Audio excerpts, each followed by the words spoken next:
G'day viewers, well, let's light off first. The switch arrived. It's a what's that? Nieva. What's that? Hang on.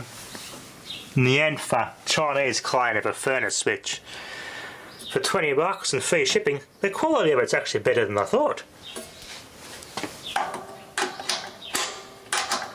Overall, it's not a bad quality switch for $20 for a Chinese furnace clone. I'm actually quite surprised at the quality of it, so for $20 actually quite good. Put these glands on it off the old switch. Left that one there on it. The one at the camera actually held on with it. You can lock it on with a screw. I like that because it doesn't come off when you do this up. The whole thing doesn't twist. Works much better now. Here's one of your meter score. What have we got here? Start with this box. Got some spare terminal covers in this score. Still haven't got those for antis yet because the guy's protesting, so hopefully they're on for longer. And hopefully I will get them eventually. Got some terminal covers there. That might be a BAZ. Here you go. That's that one. That's one of them anyway. BAZ in there. Let's have a look at these first. I bet these are BAZs. Oh cool, there's BAZs. Oh, blue printing on this one. 3rd 1971, and no seals on it. No 1/10 pointer. Oh well, good thing I got some spare dial pointers. I've been after more of these BAZs. These types that don't have the ring-shaped accuracy magnets. 10 to 60 amp, 400 kilowatt hour, 1 phase 2 wire, 50 cycles. MK proprietary limited. I don't think this one says it's a BAZ though, is it? No. Oh yeah, it does.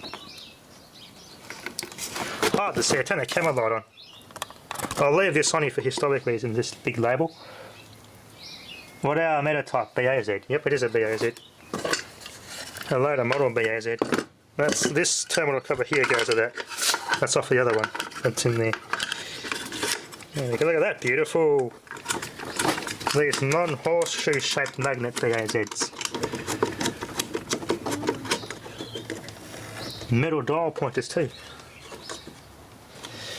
Anyway, that's a nice score there. I got out of this other box, got me some capacitors to play with. Nice 24 volt, 82 watt microphone, Nippo Chemicon, high temperature. Might use that for me little projects. Good to have some good filter caps for 12 volt here. In that box was this meter. This came from an switchboard.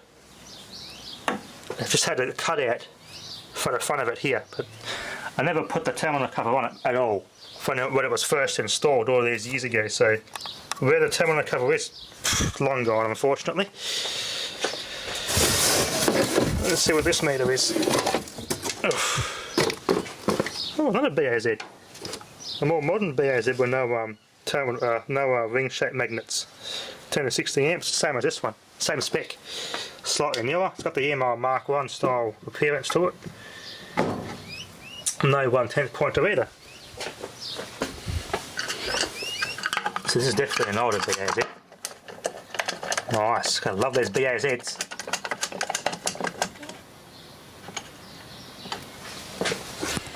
I'll be getting some pointers put on there.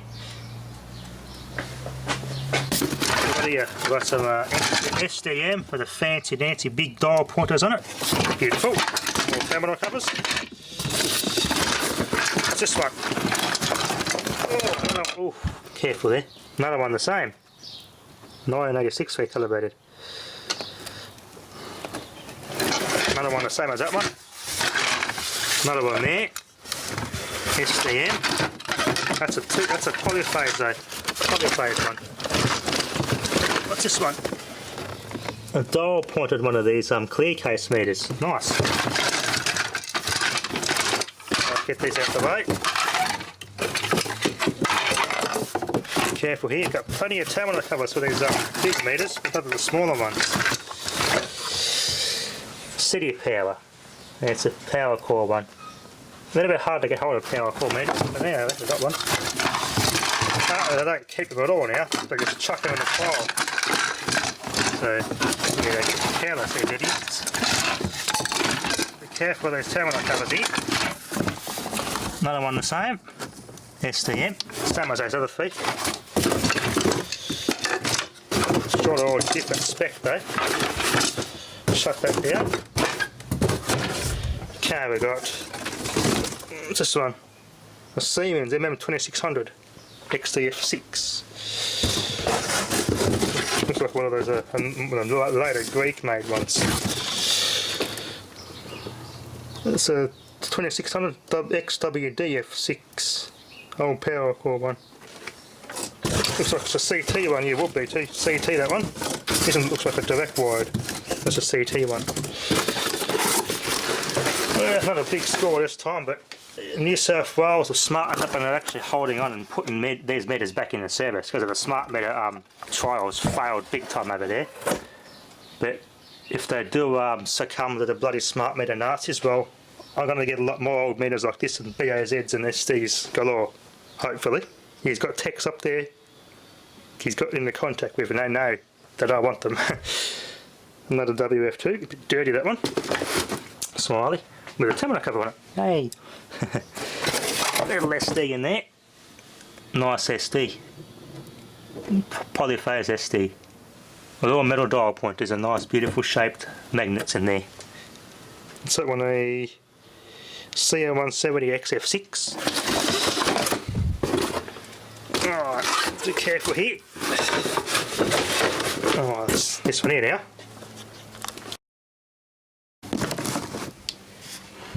Put that up there. Actually, it must have been a privately owned one. Surely it was privately owned. Doesn't say who owned it. Property of. No, there's no no ownership data on it. No seal. So this must have been a privately owned meter all its life. From an old house or a switchboard or something in the Great Australian Sun. That can tell some stories. Melbourne City Council, original seals on this one. MCC. Oh, this one here we've got here. This one. WF3S. The metal dial pointers. All throughout. 10 to 60 ampere. That there. No terminal cover on that one, unfortunately. No, there isn't either. Bugger! Man, I need some more single phase meter terminal covers for these and these. Wish I could get some more of those. I've got plenty for these ones here. And more for digital ones. A modern one of these ones. No power core one. An SDM, that's a later model. Email SDM. In a polycarbonate case. This one. Oh, look at these numbers. Oh, there's style numbers on it. With fake units on it. 00. It's funny how they specify fake digits for the tenths. So, SDM obviously. MK Watthour meter. So it's an early SDM. So some said email, then just said Watthour meter. Instead of saying MK. It's funny how some said MK on the labels and some didn't.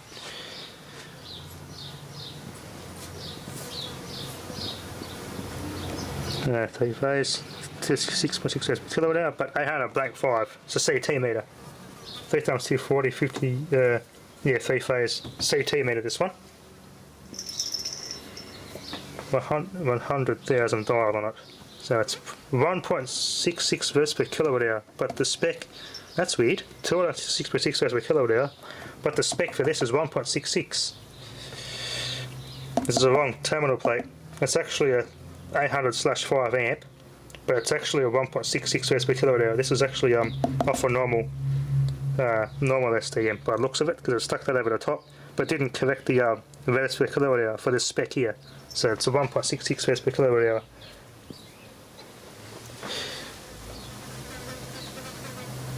Anyway, I said not as big a score this time, but all these bloody changes are happening. They keep moving the places around.